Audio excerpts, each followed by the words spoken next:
সে মনে প্রাণে তোমার জীবনে ফিরতে চাইবে, মন থেকে চাইবে তুমি তার জীবনে ফিরে আসো বা সে তোমার জীবনে আবার ফিরে যাক, কিন্তু চাইলেও সে পারবে না, কারণ সে তোমাকে একবার আঘাত দিয়ে চলে এসেছে। তার বর্তমানে কিচ্ছু করার নেই, সে এতটা বেড়াজালে জড়িয়ে গেছে, তার পক্ষে ফিরে আসা সম্ভব না। সে জানে যে তুমি তাকে কোনোভাবে অ্যাকসেপ্ট করে নেবে না, বা তুমি হয়তো সেই জায়গাতে আজকে নেই যে তাকে তুমি আবার নতুন করে অ্যাকসেপ্ট করবে। তুমি তাকে ভালোবাসো, প্রচুর ভালোবাসো, কিন্তু তার ব্যবহারগুলো যখন তোমার মনে পড়ে তখন মনে হয় সেই মানুষটাকে নতুন করে তোমার জীবনে না ফিরিয়ে আনাটাই ভালো, কারণ সে আবারও যদি তোমার জীবনে আসে সে আবারও তোমাকে কষ্ট দেবে, আবারও তোমাকে আঘাত দিয়ে অন্য কারোর সাথে তার জীবনটা বেছে নেবে বা তার জীবনটা কাটাতে শুরু করবে।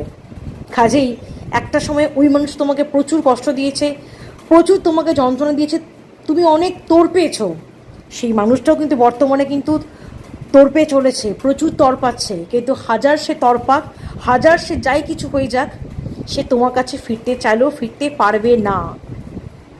এটাই তার কর্মফল, এটাই তার শাস্তি।